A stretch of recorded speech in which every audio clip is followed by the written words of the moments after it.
Nacho skins like you've never had them before. So what we're gonna do first is shred some chicken, and we're gonna just slow cook it. In a pan, I've already got some tomatoes, some little tiny cherry tomatoes, chopped scallion, some garlic smashed, and then some honey, if you see a little bit of that honey drizzle right there in the pan.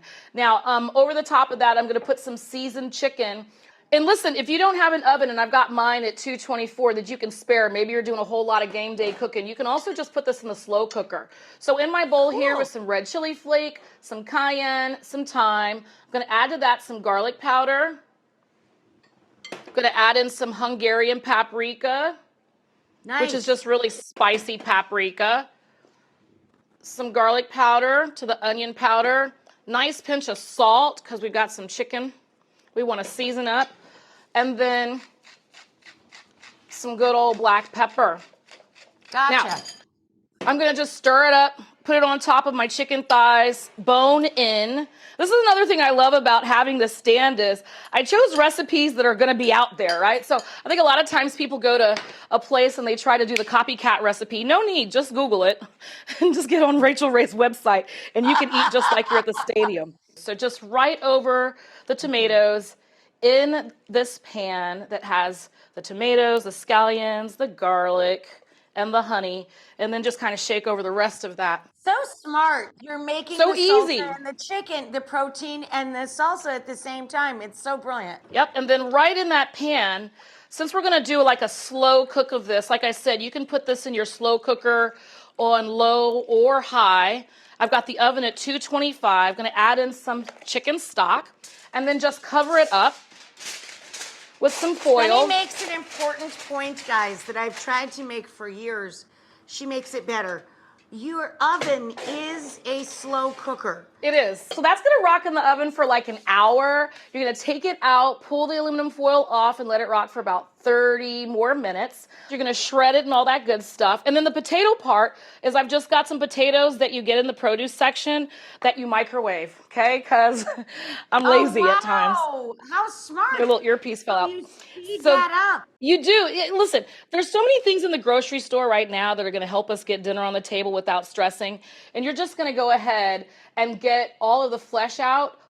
Nice. So they're gonna come out hollow. You're gonna get them onto your baking sheet, brush them with some olive oil, get them back into the oven. And get them a little crispy.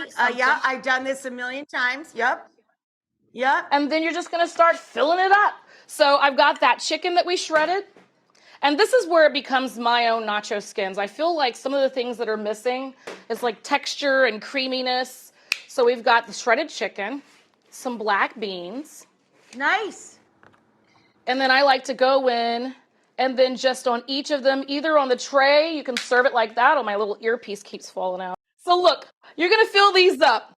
After you add in the chicken and the black beans, you're gonna top it with some bacon.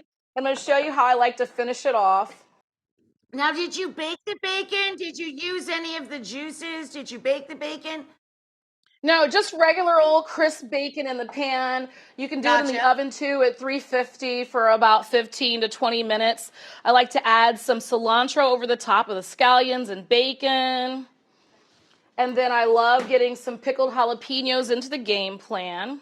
These are kind of like your standard, so not banana peppers, so they're not sweet. You know, you'll remember these from nachos, if you will, and that's why I kind of call them nacho skins, because I feel like when I get nachos, I want the pickled jalapenos over the top, you know, sometimes even fresh jalapeno, and then a little bit of a...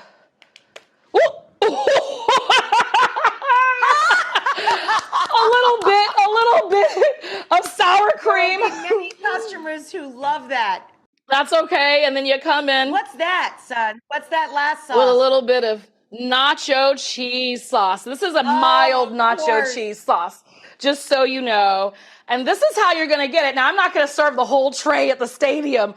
We're going to probably do like 2 or 3 per serving. And then another thing that I really like is we're going to have that sampler. So people will be able to get a little bit of everything off the menu at Citi Field. I'm so excited.